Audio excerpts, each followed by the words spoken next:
I think it's also true to say that extreme inequality also has disastrous human rights repercussions, which result in glaring disparities in access to education, health, housing, and other sectors which are a prerequisite to the enjoyment of economic and social rights.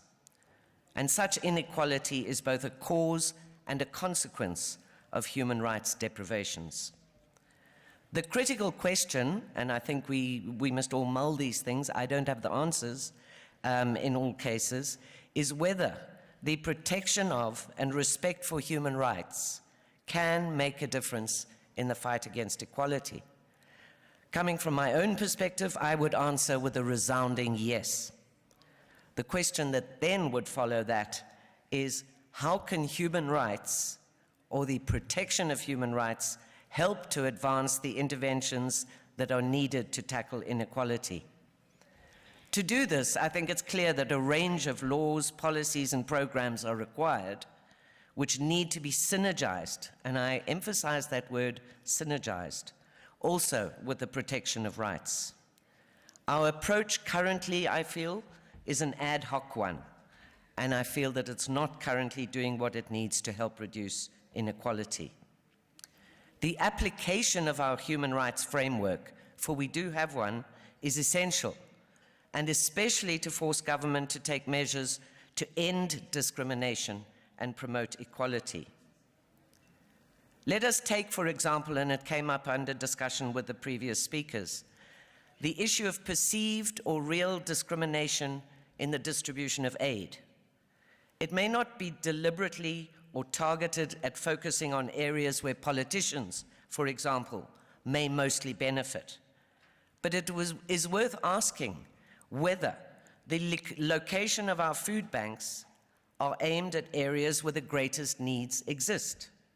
Do we consider marginalized or at-risk groups when we make decisions as to where such food banks will be situated? And I use this example and pose this question because I think it's relevant in terms of rights that people should not be discriminated against. So how are those choices being made is very important and has an impact on whether we discriminate or we practice discrimination or not. The substance of our constitutionally enshrined Bill of Rights may not be changed. It may not be changed. It is there for eternity. And I often need to point that out to people who say, bring back the death penalty, for example. We cannot do that. But I still feel it's worth highlighting just a few provisions of Chapter 3, which provides for fundamental human rights and freedoms, and how these may impact on inequality in general, or, for example, a resolution of the land and property issues in particular. And I think we don't look, we've got a wonderful constitution, and I don't think many of us look at it enough or see how it can actually be made to work to actually make Namibia a better place to be. Article 10.1 says that all persons are equal before the law, and 2, that no person may be discriminated against on grounds of sex, race, color, ethnic origin, and/or social and economic status.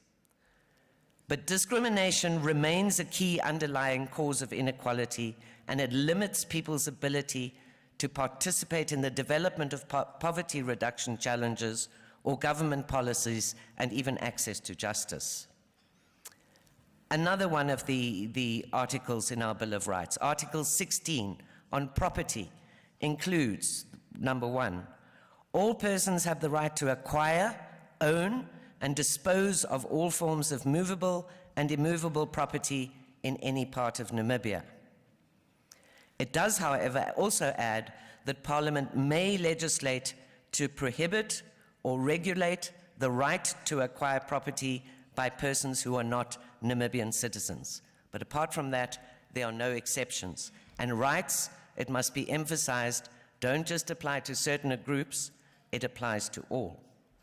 Article 16 also, importantly, affirms the right to expropriation in the public interest, but not without compensation. Article 23 on apartheid and affirmative action prohibits the practice of racial discrimination And if read with Article 10, which I mentioned earlier, then this works both ways, if you like. But what about, we may ask ourselves, situations where rights collide? And I think we're probably seeing this in the topic I think most people want to talk about, although it's not the only topic of this conference, as our Master of Ceremonies has pointed out, is with reference to the land issue. The other case is, what about when issues or things are perceived as rights, but they aren't really rights? I'll go on to touch on that a bit later.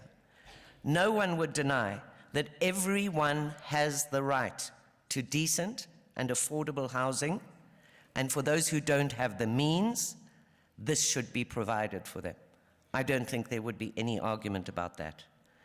But it is questionable, for example, as to whether there exists a right to own land, although, again, this is widely perceived as such. In terms of the effect of the Bill of Rights on this argument, it can be interpreted both ways. On the one hand, we are prohibited from discriminating against anyone on grounds of race and or color, and on the other, we are permitted to expropriate in the public interest, and certainly when it comes to righting the wrongs of apartheid and its effect on the skewed land ownership patterns which we've inherited and which continue to be discriminatory. The big question, of course, still remains whether greater land access on the part of marginalized communities will in fact help to reduce inequality. And that aspect of land is probably topical to the discussion which we have today. And again, I don't have any easy answers, but I think these are some of the discussions that are worth having. One of the rights and freedoms essential, I believe, to the pursuit of a more equal society is the right to free speech and expression, but even more so, the right to access to information. It's a campaign that we at the Namibia Media Trust, a partner in the National Action Coalition, are currently engaged in to get a good access to information law in place for Namibia. It's widely recognized also in the Sustainable Development Goals that access to information is critical for a knowledge-based society, and more importantly, for people to be able to be active participants in their own development, and that is not always happening. Government, too, has recognized the need for such a law, and President Hage Geingob has made it a necessary part of his Harambee Prosperity Plan. I don't like to call it a prosperity plan, by the way. We haven't got an ATI law yet, but hopefully it will be in place by the end of the year. And such a law would enable, for example, citizens to get access to information in order to form or to make informed opinions. The recent controversy, for example, over the request for a list of the names of all the owners of resettlement farms is a case in point. This is just one component of what I feel is necessary for a land conference which has any chance of success, namely a complete and comprehensive land audit. Without such basic and fundamental information, we are dancing in the dark. You're all aware of the Ombudsman's attempts to access this list, which met with government resistance, and so he was compelled, in turn, to approach the courts. I gather that he now has a list of some sorts, albeit incomplete and imperfect form. But we shouldn't have to fight for information that should be made freely and publicly available. Again, there are some who feel that rights aren't that important.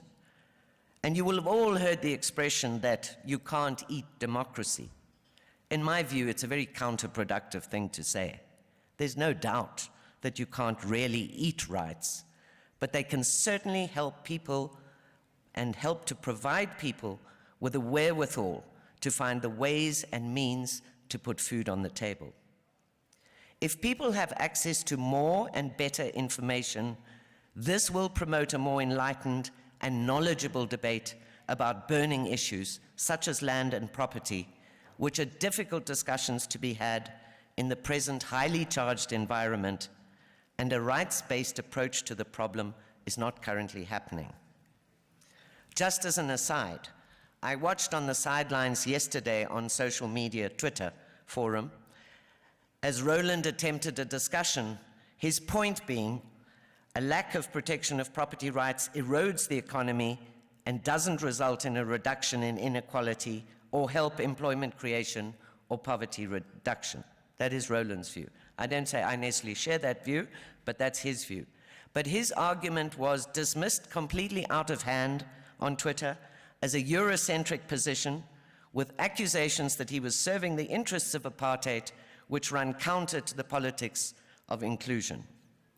And I feel that to a large extent these misconceptions come about largely as a result of confusion about competing rights and people who think people have rights or don't have rights, as per my earlier observation, and I think it does warrant further discussion.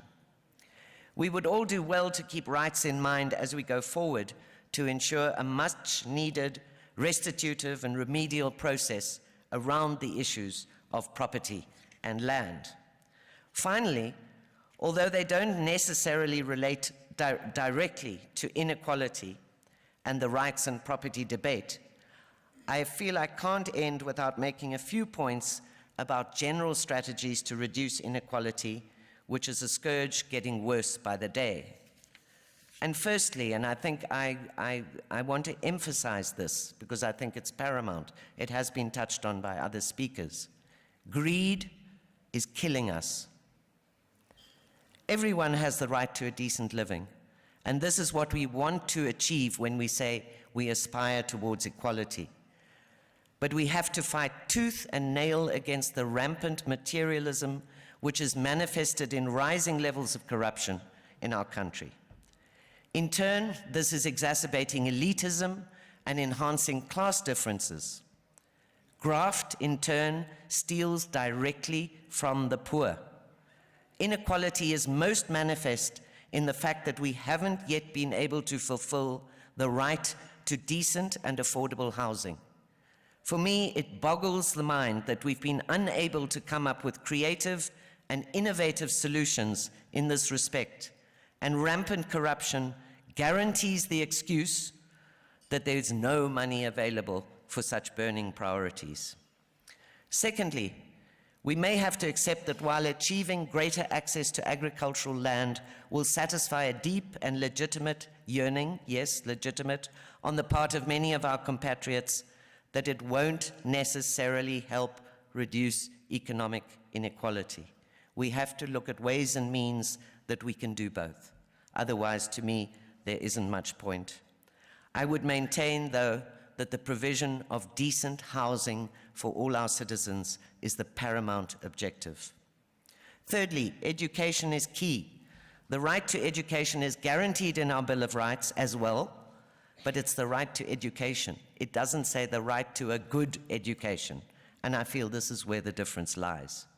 We cannot combat inequality unless our people are better educated and more equipped to find innovative solutions to bridge the inequality gap and engage in job creation, and unless, and I think this is important too, vocational technical skills training over the current preference for academic achievement is given the